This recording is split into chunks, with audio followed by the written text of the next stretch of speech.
আল্লাহ সেদিন জান্নাত দেবে। আল্লাহ পাক তিনার হাবিবকে জানিয়েছেন, নবী আমাদেরকে জানিয়ে দিয়েছেন, কিয়ামতে একটা বান্দার সঙ্গে ঘটবে, সেই বান্দাটা কে কেউ জানে না।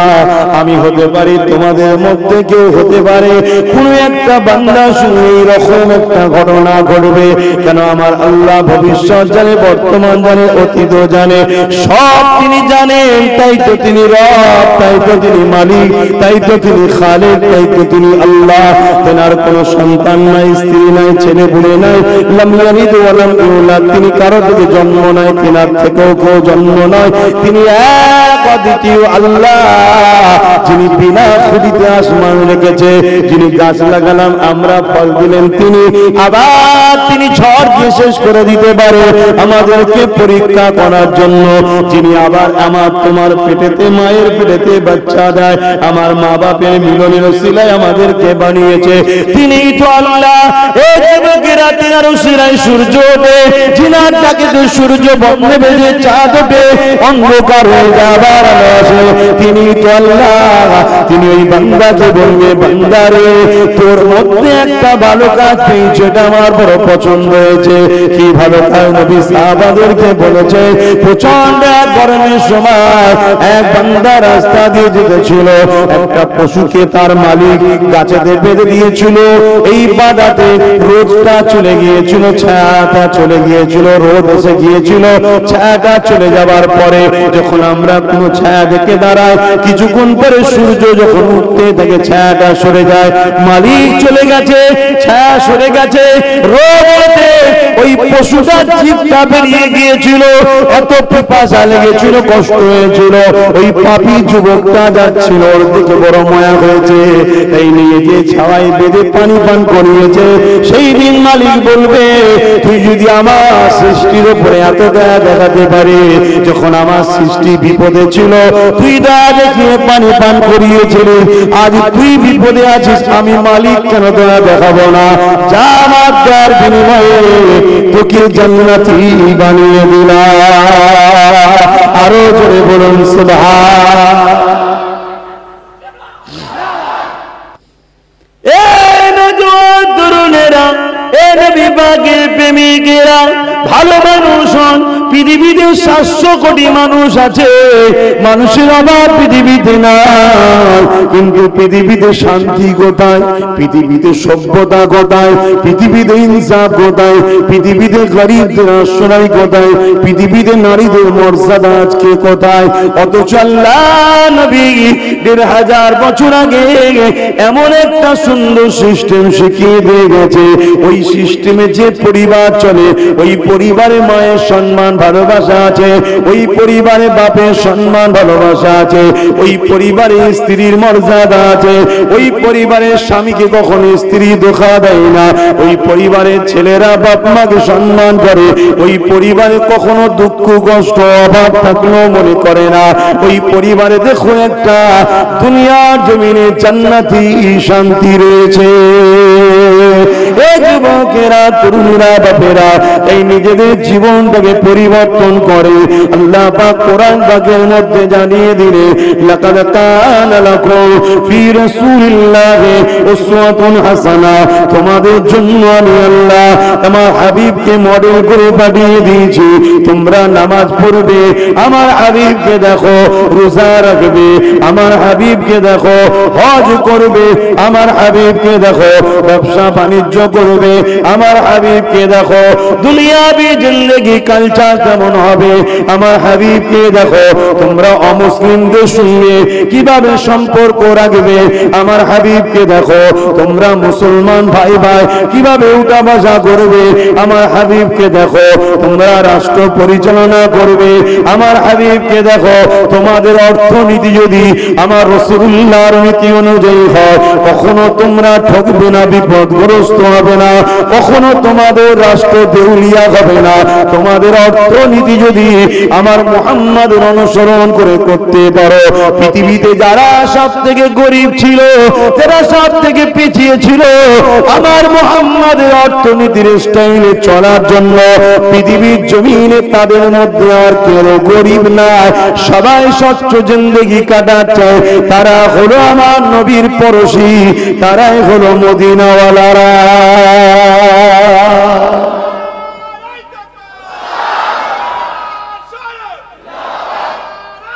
আল্লাহ, কিন্তু আমরা করছি কোথায়? আমাদের এখন রসুল ভালো লাগে না, যত সব বদমাই লম্পট, যাদের কোনো অস্তিত্ব ঠিক নেই, তাদের পিছনে কোনো ভালো কিছু ব্যাকগ্রাউন্ড নাই, তাদেরকে ফলো করে করে আমরা দিনকে দিন ধ্বংস হয়ে যাচ্ছি, পতনের দিকে চলে যাচ্ছি। আসুন, এখনো সময় আছে যুবক, আমার রসুলের কদমে জিন্দেগি কুরবান করুন, নবীকে ভালোবাসুন, নবীকে প্যার করুন, নবী সুন্নাত অনুযায়ী জীবন করুন। সুন্নাত বলতে নবী যেটা করেছে ওই অনুযায়ী জীবন করুন। তরুণেরা ভুল আমাকে বুঝবেন না, আল্লাহ নবীকে মহব্বত করে ভালোবাসেন। যদি দুনিয়ায় ইজ্জত পেতে চান, মাথা তুলে বাঁচতে যদি চান, নবীকে ভালোবাসেন। এবং আখিরাতে যদি জান্নাত দিয়ে বাঁচতে চান, নবীকে ভালোবাসে। ভালোবাসা কাকে বলে? আল্লাহ নবী জানিয়ে দিলেন, মান আহাব্বা সুন্নতি, যে আমার সুন্নাতকে ভালোবাসলো, ফাকাদ আহাব্বানি, সে আমাকে ভালোবাসলো। তাহলে প্রকৃত ভালোবাসা হলো নবীর সুন্নাতকে ফলো করা। সুন্নাত কাকে বলে?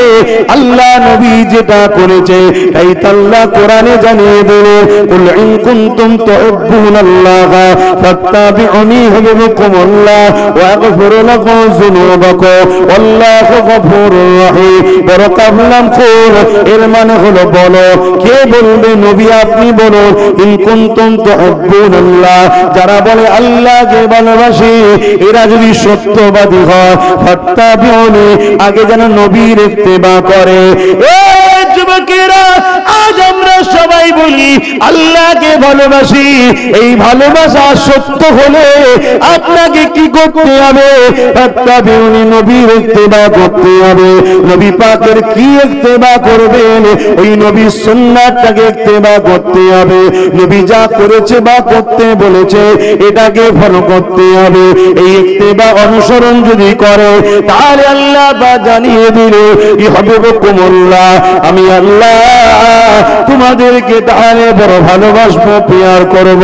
আল্লাহ যাদেরকে ভালোবাসে, ওয়া ইয়াগফির লাকুম যুনুবাকুম আল্লাহু গফুরুর রহিম। জীবনে যা চলতে গিয়ে ভুল ভ্রান্তি জুলুম গুনাহ হয়ে গেছে, আল্লাহ বড় দয়ালু মেহেরবান পাবেন, আপনার জীবনের গুনাহ খাতা আল্লাহ মাফ করে দেবে। তাই আমাদের চলনটা নবীর সুন্নাত অনুযায়ী যেন হয়, আমাদের উঠা বসাটা নবীর সুন্নাত যেন হয়। আমরা কাদের সঙ্গে মিশবো নবীর সুন্নাত অনুযায়ী যেন হয়। আমরা কাদেরকে ফলো করব নবীর হুকুম অনুযায়ী যেন হয়। আমরা কাদেরকে সাপোর্ট করব নবী পাকের কথা অনুযায়ী যেন হয়। আমরা কোন সঙ্গে মিশবো নবী পাকের কথা অনুযায়ী হয়। আমাদের নামাজ কেমন হবে নবী পাক যেভাবে পড়েছে, আমাদের রোজা কিভাবে হবে নবী পাক যেভাবে রেখেছে, আমাদের হজ কিভাবে হবে নবী পাক যেভাবে করেছে, আমাদের দান খায়রাত কিভাবে হবে নবী পাক যেভাবে দিতে বলেছে। এই যুবকেরা, আমরা বিবাহ করব, কিভাবে সংসার চালাবো আল্লাহ নবী যেভাবে চালিয়েছে, আল্লাহ নবী যেভাবে সংসার করেছে। আম্মা জান্নাহ বলে, তোমাদের নবী তামাম পৃথিবীর দায়িত্ব নিয়ে এসেছিল, তথাপিও তোমাদের নবী আমাদের সাথে সংসারের কাজ করে দিত, আমাদের কাজের সহযোগিতা করত, আমাদের রান্না সহযোগিতা করত, একসাথে খেতে বসতো। কোন খাদ্য যদি শক্ত হতো, আল্লাহ নবী সেগুলো তো চিবিয়ে চিবিয়ে নরম করে দিয়ে নিজের স্ত্রীদের মুখে তুলে দিত। আবার স্ত্রী কোন খাদ্য খাচ্ছে, ওই ঝুটো খাবারটা আল্লাহ নবী স্ত্রী থেকে নিয়ে নিজে খেতে।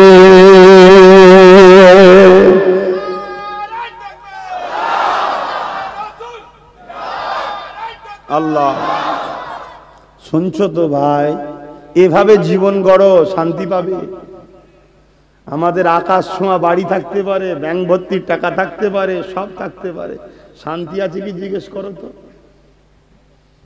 আছে?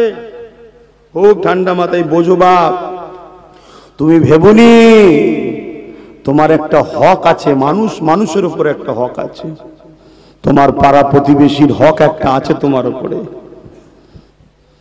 তুমি মানো তো নাকি মরণের পরে আবার উঠানো হবে? কি গো, না তুমি মানো মরার পরে সব শেষ? কি মানো, মরার পরে শেষ নাকি? না আবার উঠানো হবে? হ্যাঁ, উঠানো হবে। যাদের জিন্দেগিতে কখনো কাউকে কষ্ট দেয়নি, যারা কখনো কারো মাল ছেড়ে খায়নি, কারা কখনো কারো বিরুদ্ধে মিথ্যা কেস করেনি, যারা কখনো কারো বিরুদ্ধে মিথ্যা কেস দেয়নি, যারা কোনোদিন কারো দিলে আঘাত করেনি, যারা দুনিয়ায় সামান্য পেয়ে খুশি ছিল, মালিক পরকালে নেব যা দিয়েছেন আলহামদুলিল্লাহ, তাদের জন্য কিয়ামতে অনেক ফ্যাসিলিটি আছে। কি ফ্যাসিলিটি আছে? ময়দানে মাশারে যাবার সাথে সাথে ফেরেশতা বলতে লাগবে, ওগো আল্লাহর বান্দা, তোমরা চিন্তা করো না, গোপনে গোপনে তোমরা আল্লাহ পাকের জান্নাতে চলে যাও।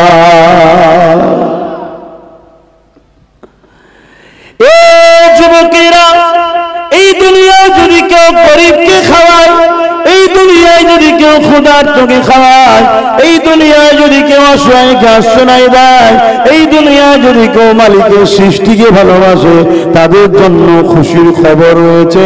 কেননা কিয়ামতের দিনে একটা যুবককে তোলা হবে, তাকে রব্বুল আলামিন পালন করতে আল্লাহ বলবে, বান্দা যৌবন আমি দিয়েছিলাম, রূপ আমি দিয়েছিলাম, হাত আমি দিয়েছিলাম, পা আমি দিয়েছিলাম, জবান আমি দিয়েছিলাম, তাকত ক্ষমতা আমি দিয়েছিলাম, ওরে আমার বাসরে বান্দারে আমার জন্য কি করেছে বল।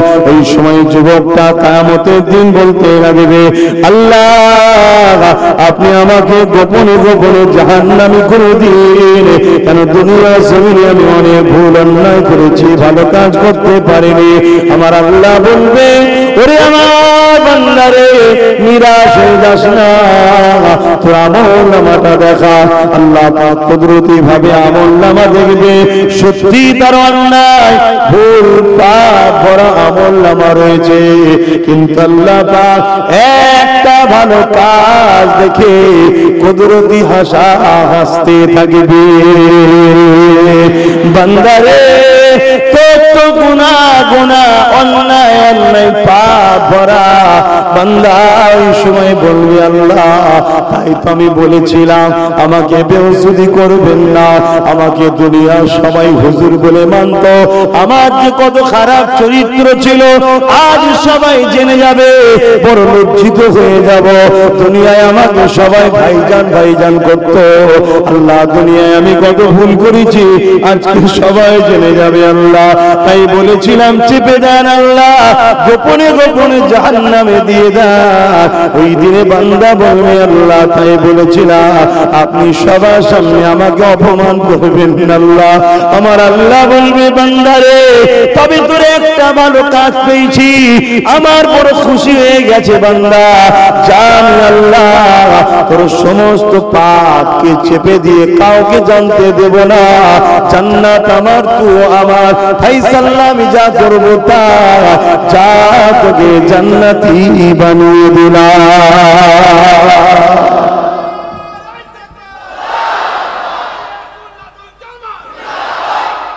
আল্লাহু আকবার। এখন আল্লাহ যদি কাউকে জান্নাত দেয়, আপনারা সব আল্লাহর বিরুদ্ধে মিছিলে নামবেন নাকি? হ্যাঁ, তো আল্লাহ দিলে হয়ে যাবে। ময়দানে মাশাআল্লাহ এত কঠিন হবে না, এই মাথার ঘিলুক গলে গলে নাক দিয়ে ঝরবে। কেন? বর্তমান সূর্য কয়েক লক্ষ কোটি মাইল দূরে, 1 গুণ তাপ, সেদিন 12 গুণ তাপ বাড়বে। মাথার এক বেগ দেখলাম, এক হাত উপরে আল্লাহ পাক সূর্য তৈরি করবেন, সেই সূর্যকে এনে দেবেন। কথা বুঝে আসছে? 12 গুণ তাপ বাড়বে। নাক দিয়ে গলে গলে পড়বে, যেমন লোহায় আগুন দিলে পুরে পুরে লাল হয়ে যায়। সেই দিন যে ময়দানে মাহশরের জমিন, সেই জমিন পুরে লাল হয়ে যাবে। মালিক তো তিনি, যিনি আজকেরও খবর জানে, আগেরও খবর জানতেন, এবং সব খবর যিনার জানা আছে, তিনিই তো রব্বুল আলামিন। জোরে বলুন সুবহান। যিনার কাছে কোনো কিছু লুকিয়ে নাই, তিনিই তো মালিক। তাই সেই দিনে তুমি কেউ যদি আল্লাহ দয়া করে কাউকে জান্নাত দেয়, কারো কিছু করার নেই। এখন জানবেন না, ছেলেটার তো সব খারাপ কাজ ছিল, একটা কোন কাজ আল্লাহ পছন্দ হলো যে আল্লাহ তাকে জান্নাত দিয়ে দিল? কি গো যুবকরা, জানার ইচ্ছা যায় না? ভালো কাজ করো। এ যুবকেরা, আল্লাহ নবী হাদিস পাকের মধ্যে বলেন, লা ইয়ারহামুল্লাহু মান লা ইয়ারহামুন নাস, যে মানুষকে ভালোবাসে না সে আল্লাহ পাকের দয়া কখনো পাবে না। মানুষের কথা আছে, মুসলমানের কথা নাই। লা ইয়ারহামুল্লাহু মান লা ইয়ারহামুন নাস, আরবি কথা, বাংলা মানে হলো মানুষ। এই মানুষ মুসলিম হোক, হিন্দু হোক, দলিত হোক, আদিবাসী হোক, সাঁওতাল হোক, বাগদি হোক, যেই হোক না কেন, যে মানুষকে ভালোবাসবে আল্লাহ সে পেয়ে যাবে। এই যে যুবকটাকে আল্লাহ সেদিন জান্নাত দেবে, আল্লাহ পাক তিনার হাবিবকে জানিয়েছেন, নবী আমাদেরকে জানিয়ে দিয়েছেন, কিয়ামতে একটা বান্দার সঙ্গে ঘটবে, সেই বান্দাটা কে কেউ জানে না। আমি হতে পারি, তোমাদের মধ্যে কেউ হতে পারে, কোন একটা বান্দার সঙ্গে এরকম একটা ঘটনা ঘটবে। কেন? আমার আল্লাহ ভবিষ্যৎ জানে, বর্তমান জানে, অতীত জানে, সব তিনি জানেন। তাই তো তিনি রব, তাই তো তিনি মালিক, তাই তো তিনি খালিক, তাই তো তিনি আল্লাহ। তেনার কোনো সন্তান নাই, স্ত্রী নাই, ছেলে পুলে নাই, লাম ইয়ালিদ ওয়া লাম ইউলাদ, তিনি কারো থেকে জন্ম নাই, তেনার থেকেও কেউ জন্ম নয়। তিনি এক অদ্বিতীয় আল্লাহ, যিনি বিনা খুঁটিতে আসমান রেখেছে, যিনি গাছ লাগালাম আমরা ফল দিলেন তিনি, আবার তিনি ঝড় দিয়ে শেষ করে দিতে পারে আমাদেরকে পরীক্ষা করার জন্য, যিনি আবার আমার তোমার পেটেতে, মায়ের পেটেতে বাচ্চা দেয়, আমার মা বাপের মিলনের ওসিলায় আমাদেরকে বানিয়েছে, তিনিই তো আল্লাহ। এই যুবকেরা, তিনার ওসিলায় সূর্য ওঠে, যিনার ডাকে সূর্য বন্ধে বেজে চাঁদ ওঠে, অন্ধকার হয়ে যাবার আলো আসে, তিনিই তো আল্লাহ। তিনি ওই বান্দাকে বলবে, বান্দারে তোর মধ্যে একটা ভালো কাজ পেয়েছে, এটা আমার বড় পছন্দ হয়েছে। কি ভালো কাজ? নবী সাহাবাদেরকে বলেছে, প্রচন্ড এক গরমের সময় এক বান্দা রাস্তা দিয়ে যেতেছিল, একটা পশুকে তার মালিক গাছেতে বেঁধে দিয়েছিল।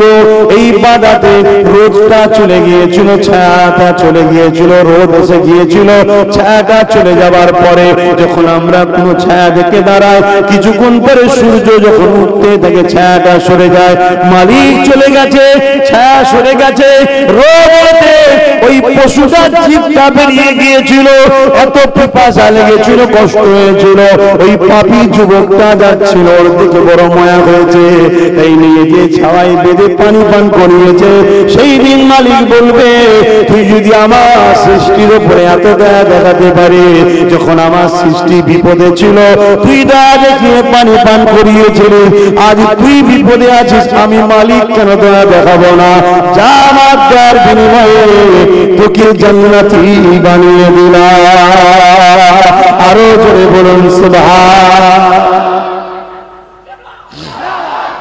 একটা পশুকে যদি সাহারা দিয়ে যদি এত বড় নিয়ামত পাওয়া যায়, মানুষ সে মুসলিম হোক, অমুসলিম হোক, যেই হোক, হিন্দু হোক, খ্রিস্টান হোক, যদি কেউ বিপদে পড়ে তাকে যদি আমি সাহারা দিই, মালিক খুশি হবে না? তাকে যদি আমি খাওয়াই, মালিক কি খুশি হবে না? তাকে যদি আমি হেল্প করি, মালিক কি খুশি হবে না? অবশ্যই খুশি হবে। ধর্ম সভ্যতা শেখায়, যে ধর্ম সভ্যতা শেখায় না ওটা ধর্ম নয়, এটা ভণ্ডামি। ধর্ম প্রেম শেখায়, যে ধর্ম প্রেম শেখায় না ওটা ধর্ম না, এটা ভণ্ডামি। ধর্ম কল্যাণের রাস্তা দেখায়, যেখানে কল্যাণ নাই ওটা ধর্ম নয়, ওটা ধর্মের নামে ভণ্ডামি। অতএব ইসলামকে ফলো করুন, ইসলামকে নিজের জীবনে বাস্তবে রূপ দেন। আল্লাহ নবী তাই বলেছেন, তোমরা দোয়া চাইবে, আল্লাহ আমাকে ইসলামের জিন্দেগি দেন আর ঈমানের সঙ্গে মরণ দেন। কেন? ইসলামের জিন্দেগিটা সবথেকে উত্তম, আর মরণ ঈমানের সাথে সবথেকে উত্তম। জোরে বলুন সুবহানাল্লাহ। ইসলামী যে নিয়ম কানুন, এই নিয়ম কানুনের জিন্দেগি সবথেকে উত্তম জিন্দেগি, আর মরণের জন্য সবথেকে উত্তম কি? ঈমান। ঈমান কি? মুহাম্মদ রাসূলের প্রেম, মুহাম্মদ রাসূলের আদব। তৎকালীন সময়ে রোমের সাম্রাজ্যরা, পারস্যের সাম্রাজ্যরা কাইসারের কাছে চিঠি চলে গেছে আব্দুল্লাহ বাবা মুহাম্মদ রাসূলের পক্ষ থেকে।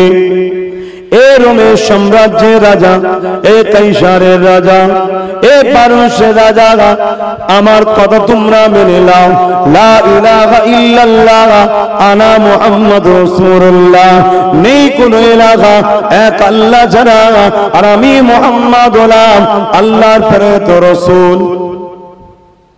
এই চিঠি দেখে রোমের রাজা কাইসার, পারস্যের রাজা, রোমের রাজা সৈন্য পাঠিয়েছে গুপ্তচর, যাও কে মুহাম্মদ দেখে আসো। শুনছেন তো?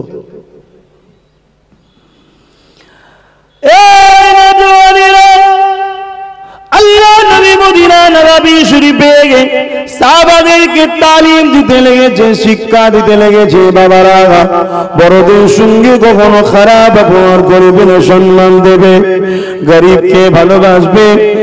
এক ব্যক্তি উঠে দাঁড়িয়ে গেল, ইয়া রাসূলুল্লাহ, ইয়া হাবিবাল্লাহ, ইসলামের সবথেকে ভালো কাজ কি? আল্লাহ নবী বললেন, খোদার্থকে খানা খাওয়ানো। এইভাবে নবী ইসলামী সিস্টেমগুলোকে শিখাচ্ছে। এমন সময় তার নবী থুতু ফেলার প্রয়োজন হলো।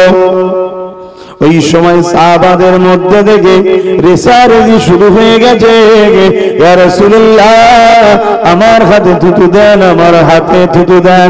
সাহাবাদের মধ্যে যখন যার হাতে থুতুটা পড়তো, তখন তিনি নিয়ে নিজের চেহারা মোবারকে লাগিয়ে দিতে, এ যুবক শোনো গো, শোনো গো, তুমি আমি মাটির রসের তৈরি, তাই তোমার আমার থুতু থেকে দুর্গন্ধ বাইর হয়, তোমার আমার থুতুতে ভাইরাস আছে। ওই সময় দেখা যায় চেহারা মোবারকে মেখে নিয়েছে, আর আমার নবী পাকের যে সাহাবী ওই থুতু মোবারকটাকে চেহারাতে মাখতে কয়েক সপ্তাহ তিনার চেহারাতে শরীর থেকে এত খুশবু বাইর হতো, দুনিয়ার কোন পারফিউম আতরেতে অত খুশবু পাওয়া যায় না। কেননা আমার নবী মাথা তালু থেকে পায়ের তালু পুরোটা হলো নূর, নূর, নূর, নূর, নূরের নবী। বেশাক তিনি মানুষ, নূর আলা মানুষ, আর আমরা হলাম মাটির রসের মানুষ। এ আমাদের শরীরের খামে দুর্গন্ধ বাইর হয়। আল্লাহ নবী শরীরের পাসিনা থেকে হিরে মতিন নাই টপকে টপকে যখন পড়তো, হীরের মতো চমক হতো, আর ওই পাসিনা থেকে এত খুশবু বাইর হতো, শিশিতে জমিয়ে জমিয়ে রাখা হতো। যখন কেউ বিবাহিত যেত, ওই আতর মেখিয়ে দেওয়া হতো। সবাই বলতে লাগতো, এই খুশবু দুনিয়ার কোন আতরের খুশবু নয়, কেননা এই খুশবু আল্লাহ নবীর পাসিনার খুশবু। আমরা মাটির রসে তৈরি, আমাদের পেশাব থেকে দুর্গন্ধ বাইর হয়। ফজরের নামাজের সময় মসজিদে যে যায় ইস্তেঞ্জা খানায়, বাপ রে বাপ, টিকা মুশকিল। কি বলেছি, গেছিস ফজরবেলা একবার? এক দুবার গেছিলি? আচ্ছা, ভালো লক্ষণ, তাহলে যাবি মাঝে মাঝে। কি হয় না, হয় না?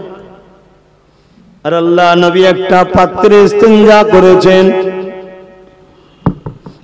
নবী পাকের ঘর পরিষ্কার করতে এসেছেন এক সাহাবী, খুশবু ভর ভর করে বেরোচ্ছে। কোথায় থেকে এত খুশবু? দিবানা হয়ে যে মাটির ভাতটা দেখতে পেয়েছে, পাত্রটা কি অত ভাবার সময় নেই, এত খুশবু দিবানা হয়ে যে পান করে নিয়েছে। নবী আমার এসে হাজির, বাবার ঘর পরিষ্কার করছে, একটা পাত্র রয়েছে ওখানে। বাবা রাত্রে একটু অসুস্থ লাগছিল, পিশাব ইস্তেঞ্জা করেছি, ওটাকে বাবা নির্ঝুমে ফেলে দেবে। তখন তিনি বলতে লাগলেন, ইয়া রাসূলুল্লাহ, এমন জায়গায় ফেলেছি দুনিয়ার কেউ পা দিতে পারবে না। কোথায় ফেলেছি রে বাবা? ওই সাহাবী বলেন, হুজুর পান করে নিয়েছি। আল্লাহ নবী রাগ করলো না, বকলো না, কি বলল? তোর 7 পীরের গা থেকে, তোর ছেলে ছেলে ছেলে ছেলে 7 পীরের গা থেকে মিশকে আম্বারের থেকে বেশি খুশবু বাহির হবে।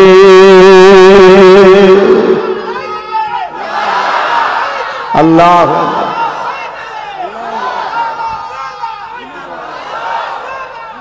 কেননা আমরা মাটির রসে তৈরি, নাপাক সম্পদ থেকে, সাপাক জিনিস থেকে তৈরি। আমার রাসূল পাক পাক পবিত্র, তাই তেনার ইস্তেঞ্জা মোবারক থেকেও খুশবু বাহির হতো। আল্লাহ নবী যখন রাস্তা দিয়ে যেতেন, মানুষের যেটা প্রয়োজন, প্রাকৃতিক দুর্যোগে সারা দিতে হবে, বুঝতে পারছেন তো? তাই আল্লাহ নবী দাঁড়িয়ে যেতেন, দূরের গাছকে বলতেন, এদিকে আসো, এদিকে আসো, এদিকে আসো। গল্প বলছি নি, এই গল্প বলছি মনে হচ্ছে নাকি? ইতিহাস এবং লক্ষ লক্ষ কিতাবের মধ্যে বর্ণিত হয়ে আছে। এদিকে আসো গাছ, এদিকে আসো। জমিন ফেটে ফেটে গাছগুলো আসতো, চতুর্দিক দিয়ে গোল করে আমার রাসূলকে ঘিরতেন। নবী নিজের প্রয়োজন মিটাতেন। এক সাহাবী বলছেন, মিটানোর পরে আমি ছিলাম বাইরে, গাছের বাইরে। রাসূল শুধু বেরিয়ে গেছে, গাছকে ইশারা করেছে চলে যাও। আমি গিয়ে দেখি শুধু খুশবু বাইর হচ্ছে, আর কিছুই নাই। জোরে বলুন সুবহানাল্লাহ। আল্লাহর নবী মানুষ, বেশাক বাশার, কিন্তু আমাদের মতো কি কথা বলুন, আমাদের মতো ভাবলে ঈমান চলে যাবে। সেই নবীকে চেনো, ভালোবাসো, প্যার করো। বাংলার মানুষ মুজাদ্দিদ জামান দাদা হুজুরের ওসিলায় দ্বীন ইসলাম পেয়েছেন।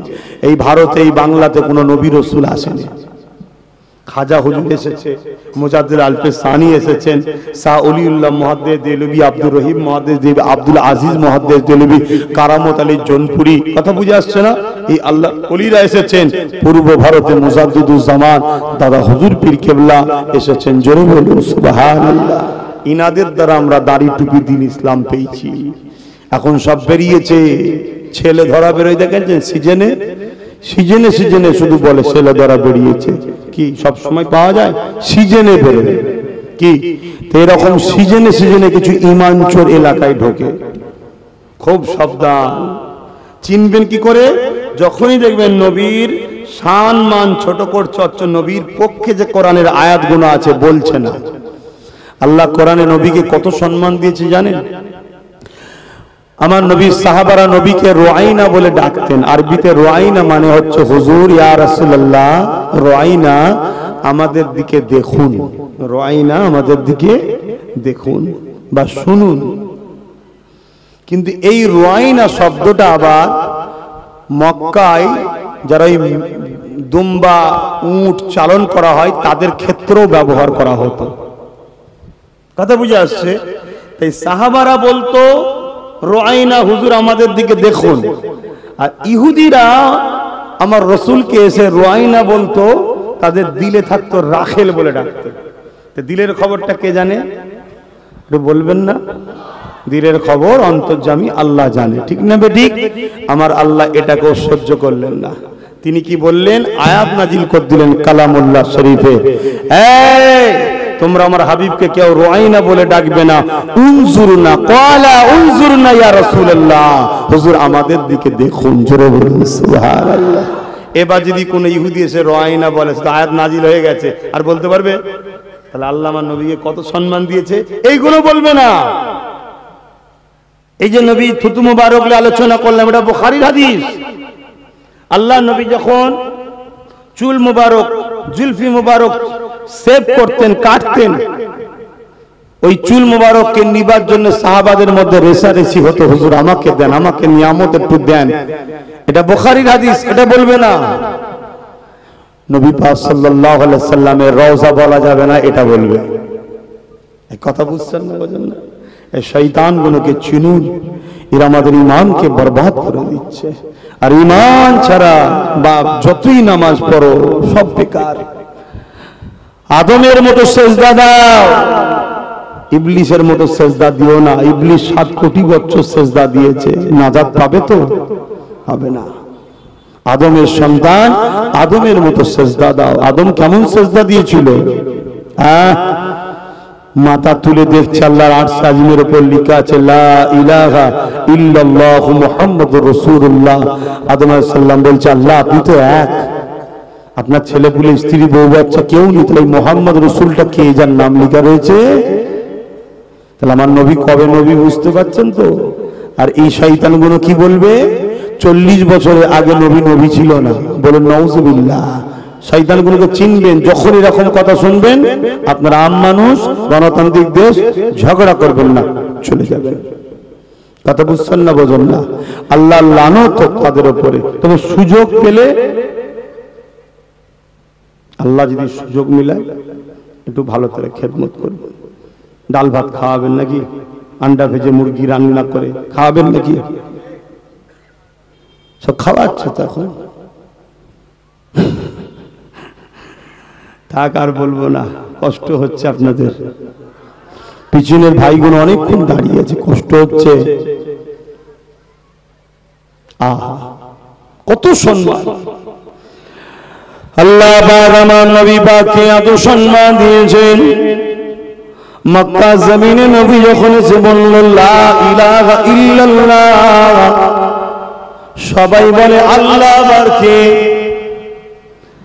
আল্লাহ পাক বললেন, হাবিব বলুন কুল হু আল্লাহু আহাদ। আল্লাহ তো বলতে পারত, এ মক্কা মানুষ, এ দুনিয়া মানুষ, আল্লাহু আহাদ। কুলটা কেন বললো? হাবিব আপনি বলুন। ওটা বাদ দিয়ে আল্লাহ আয়াত নাযিল করতে পারতেন। আল্লাহ নিজে কুদরতি ইচ্ছা, আল্লাহ নিজেই পছন্দ করছে আমার পরিচয়টা আমার হাবিবের জবান মোবারক থেকে হবে। হাবিব রে, তোমার মুখের কথা আমার বড় ভালো লাগে হাবিব, তাই তুমি বলো আল্লাহ, তুমি বলো আল্লাহু আহাদ, কুল হুয়াল্লাহু আহাদ। হাবিব তুমি বলো, কেন তোমার মুখ থেকে যে আল্লাহ শুনে আল্লাহ নেবে, আমি আল্লাহ তাকে আমার করে নেব। অন্য কোন জায়গা থেকে আল্লাহ শুনে আল্লাহ নেবে, আমি তাদেরকে নেব না।